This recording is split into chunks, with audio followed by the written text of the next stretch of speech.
I literally I looked up I know your interviews and I know people have said you're like the indie Nardwar, and I was like, there's no way he's gonna find anything random on my, like, I've got nothing to hide.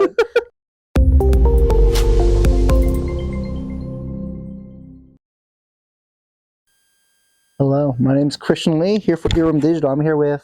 Hi, I'm Belle. Thanks for having me. Belle, how are you doing today? Thanks for having me. Of course. Of course. I'm doing very well. Thank you for using the mic. Yep. Dang, chilly day, huh? Yeah, it's a little gloomy today. Mm-hmm. But it is nice to formally meet you. I've met you twice before. First time when you were opening up for Boyish. Oh. And then second time when you opened up for Girl House. Oh my gosh. Was not too long ago, actually. Yeah. Uh-huh. Yeah, it was a few months ago. I'm really bummed about that because I bought one of your bracelets and I didn't bring it with me. No. Yeah, the Belle Bessie one. Oh my god. Yeah. Wait, that's so nice. That was a blunder on my part, but wow, what a blunder. Mm-hmm. But thanks for getting it. That's so funny. Oh, the Belsty bracelets. Oh, Belsty, yeah, that's what it was, yeah. That's Did awesome. you make them all yourself too? I did. I handmade them. Yeah. They were good. They were good. In the tour bus. Not the bus. It's a van. Let's be real. It's a van. I mean, you know, yeah, you just have to manifest it. Yeah, definitely. But let's talk about your music. And so you dropped, actually, because I mean, you know, obviously you've made music for a while now, but you dropped your first song in Spanish, right? Correct? My first Spanish song, yeah. A couple weeks ago. Mm-hmm. And I didn't want to say it out loud because I do not want to butcher it. Nos Despedimos. I know. I was thinking about giving it a different title so that people who don't speak Spanish wouldn't butcher it, but you know what? No, you have to embrace it. Yeah, I'm embracing it. But yeah, tell me more about that song. Like, yeah, you know, I didn't have time to Google translate it beforehand. Yeah, and also, like, you know, what made you want to release your first Spanish song? Yeah. Well, my mom is Argentine, so I grew up bilingual and speaking Spanish, and she would sing songs in Spanish to me. So I was like, going into this career, I knew I always wanted to kind of tap into that. And this just felt like the right moment because I was, the song is, I wrote it for my sister. She was going through a breakup. And basically it's just like a F you to the guy. And I wrote it, like, it was probably the quickest I've ever written a song. Wow, yeah. It just happened really quickly. I wrote it with Matthias Mora and Carrie Singer. And Matthias is also actually from the Central Valley. So like when I saw that we had the same area code, I was like, this is going to be a special session. This is going to be fun. But yeah, so then they also speak Spanish and we both just kind of were deciding to write some lyrics in Spanish. And yeah, like the chorus, Nos Despedimos Felices, means we say goodbye happily. And the pre-chorus, Ya es tiempo de volar, means it's time to fly. So it's basically just like, peace out. But yeah, I'm very proud of it. Mm-hmm. Is it the first of many to come, or was this one like just testing the water? Yes. Be on the lookout for more Spanglish. Do you think it would come to the point where you just release just a whole album in Spanish? I don't know. Somebody's asked me that before. Maybe. I don't know. I think like it just feels more me to do something that's half and half because that's just kind of how I grew up. Yeah. Mm-hmm. Like that's literally you. Yeah. So I don't know. Maybe eventually, but for now it'll be Spanglish songs. Cool. To be continued. Yeah. TBD.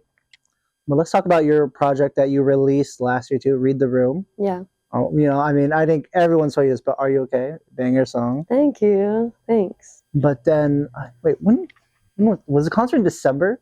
When you opened up for Girl House? Yeah, that was December. Okay. Because I remember, I think people were talking about that. People were saying, like, you know, very catchy song. And I'm like, wait, did I see that before it was like unreleased, or was it already released then? Yeah. It was a good time. It was out. It was out already. But it was a fun time. That one's always really fun to play live. Gets people dancing. Gets the people going, even if they don't know who I am yet. But yeah. And so usually when you write a song, do you have like something in mind, or do you just have like ideas that you formulate later? Because, you know, Are You Okay was a very dancey song, but when you were first writing it, did you like, were like, I'm going to make this into a dancey song, or did it just naturally come to that? Yeah, actually with that song specifically, when I wrote it, it was when that Harry Styles song was really popular. The, oh my God, what is that really up-tempo one that was like everywhere? Was it As It Was? Yeah, as it was. And I was like, I really want to. I had realized I have a lot of mid-tempo songs, and I really wanted to make an up-tempo song. So I started the session knowing that I wanted to have a fast one, and then it just kind of came out into "Are You Okay?" So it was like I went into that one knowing, but sometimes I don't go into it like trying to force any type of tempo or anything like that. It just happens. But yeah, that's cool. Yeah. And then let's talk about you growing up as well, because you are originally from Clovis, which is, I guess, what, a part of Fresno, or like its own type of thing? It's part of Fresno County. Okay. I went to school in Fresno, but grew up in the country. All right, so tell me more about that, because I've been to Fresno, and I'm going to be honest, like, not my favorite place to visit. Hey, I'm probably honest. Like, every time I say I'm from Fresno, a lot of people are like, "Oh, I think I've passed through it." Like, no one's ever. It's not a destination. Because we had a family friend that lived there, and I was just like, "No, this is it." I mean, I grew to love it a little bit when I moved back for a little bit during the pandemic, and it was actually really nice to leave LA and be in kind of wide open spaces and go for walks without having to worry about anything. So it was nice because, like, where I grew up is out in the country more. So I do really appreciate that. It's really beautiful to get out there every once in a while. But yeah, I mean, growing up, I had a lot of growing pains there. I definitely didn't want to, I knew I wanted to get out. I knew I wanted to go to LA since I was a kid. Is that why you applied to UCLA too? Yeah, that was my dream school. Okay. So I was really, really happy to go there. It was the best. Yeah. That's great. And, speaking about growing up too, because, I think you come from I would say pretty musical family. I mean, maybe. Not really, but yeah, sure. Well, you said your mom influenced you a lot for your music, right? Definitely. What did you listen to growing up? Like, what inspired you to make, the Bell Project? Yeah, my mom is for sure a huge, like, musical influence in my life. She sings and plays guitar, but that's, like, not her career. But she just, like, would always introduce me to music in the car growing up, and a lot of, like, I was a huge Beatles head as a kid, obsessed with the Beatles, and Fleetwood Mac, Joni Mitchell, Joan Baez, like, just a lot of the classic singer-songwriters were definitely, like, heavy influences on me growing up, and, like, style-wise, writing-wise.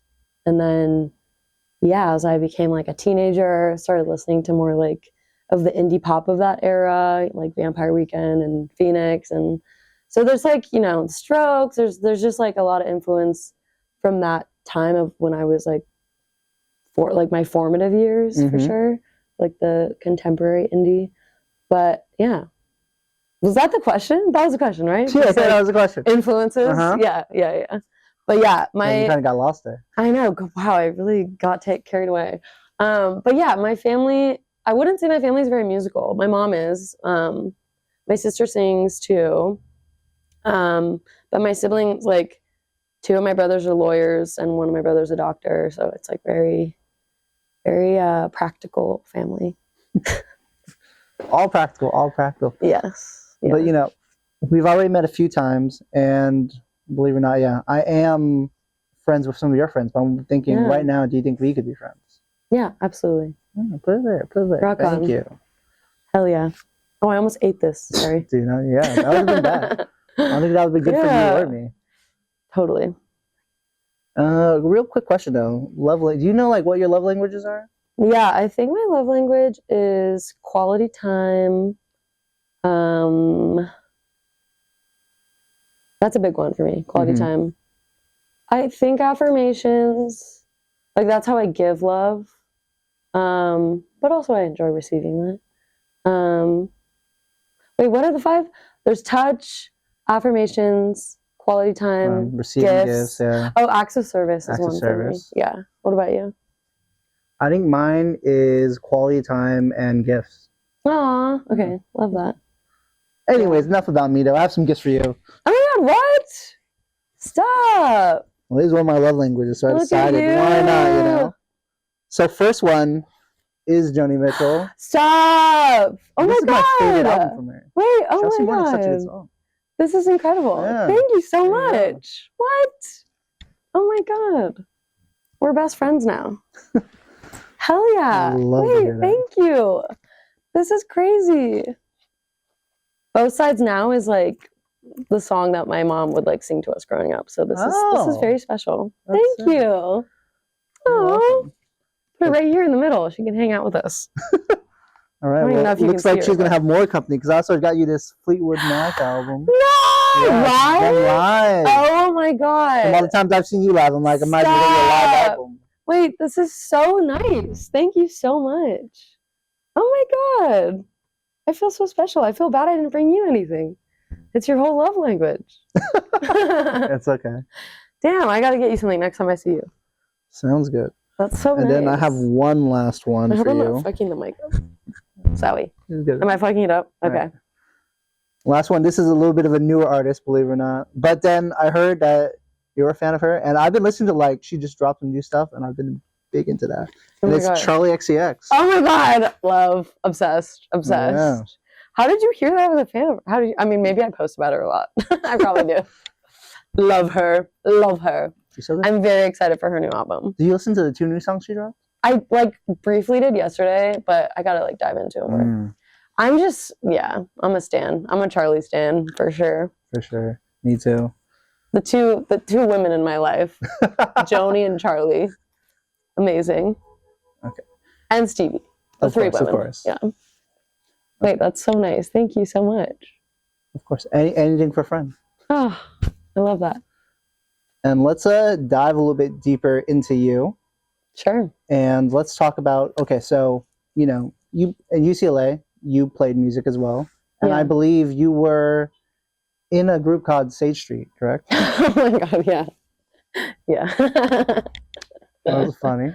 And, that's where the early days. Early days. And then you spun off and did your own thing. Yeah. But let's go back even further than that. I have something to show you. Oh, God. Oh, no. Oh, my God. Oh, my God. Oh, my God. No! How did you find that? And so this No. This is their group we did. It was called The Sage, and I'm just wondering why are you just attracted to the heck? Groups of sage in it? Ah! I looked up I know your interviews, and I know people have said you're like the indie Nardwar, and I was like, there's no way he's gonna find anything random on my I've got nothing to hide. I mean, I wouldn't hide that anyway, but that's so, oh my God, that's so embarrassing. That's why I was surprised when you're like, oh, my family's not that musical. I guess my sister, but oh my God, what? You're asking what my obsession is with sage? Yeah, because you were in 2 groups with sage in it. I know. Well, my grandma on my dad's side, her last name was Lesage. It was a French name.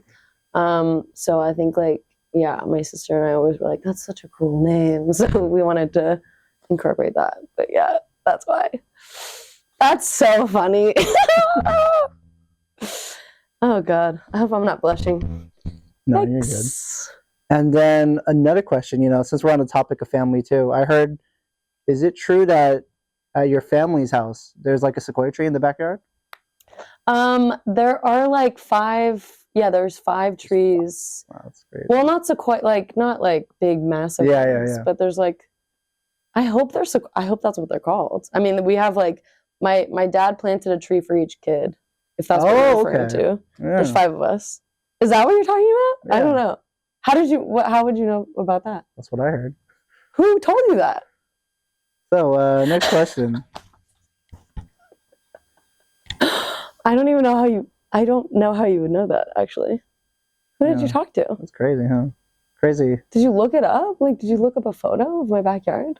Do you think I have I mean, do you think I have that? You think I have it like that? I don't know. I'm actually what? Okay. But anyways, let's talk. Let's talk a little bit more about your time in college. Yeah. And I think you were part of something called Camp Kesem. Yeah. Love them so much. So tell me a little bit more about that.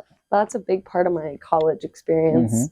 I did this thing called Camp Kesem, and basically you put on a camp for 2 weeks in the summer for kids whose parents have either passed from cancer or are going through treatment. And it was just a really special community of people. It's just a really great cause. And then all the people that did it were very cool. And I still have some of my best friends that I've met from it. So that's great. I'm proud of it. I love Kesem. Yeah. very cool you were part of that. Yeah.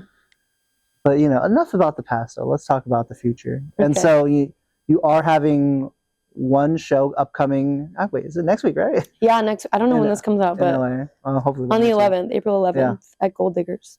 And then you have another show in New York. I do. Yeah, first headline show at Baby's All Right. Iconic venue. Nervous, excited. Hopefully, people buy tickets. And then not only that, then you're off to Europe. Off to the UK. And it's funny because you are playing at a venue that has your last name. I know. Is that coincidence or? It's been a dream. Really? Yeah. Oh, so you thought about this before then? I knew about this venue because I don't even know how I heard about it. And I was like, oh yeah, there's a place called Whelan's in Dublin. And it's like a popular live music venue. And there's this person who's been playing my music on the radio in Ireland. Oh, really? And I messaged him and I was like, I really want to come play a show in Ireland. Like, it would be so crazy to play at Whelan's. And he was like, we gotta, that'd be awesome, whatever. And then flash forward, I did this residency in London in September with So Far. And I played some shows there and I got agents in the UK. And I told them, I was like, I really want to play Whelan's so badly. And then we got a spot. So I'm playing it. That's so sick. And I'm really excited. Yeah. Hopefully it's, maybe it's my name, ancestors or something. I don't know. But I feel like that place has definitely been calling for you now. I know. I hope it's a good time. I think it'll be fun. I'm going to make special posters for that show. I think. Would that be your first time playing in Ireland too? Yeah. Yeah, a lot of these shows coming up are going to be my first headline shows in any of these places. So I'm nervous, but I'm excited. Yeah. And so we're at the end of the interview. And so, we are obviously talking about your upcoming dates. Is there anything else you want to talk about? Yeah, I mean, I just have the new songs out. So go give them a listen. And there will be more. I'm writing a lot right now. That's all I'm going to let you know, but there will be more. And she's locked in right now. Get tickets to the shows, please. Yeah. Gold, if you're... It's so scary to have shows and not know if people are going to come, but yeah. Yeah. At Gold Diggers, at Baby's All Right. Yes. Those are the US ones. The US ones. Come to the US ones. Baby's All Right is May 9th. Okay. Thank you guys. Rock.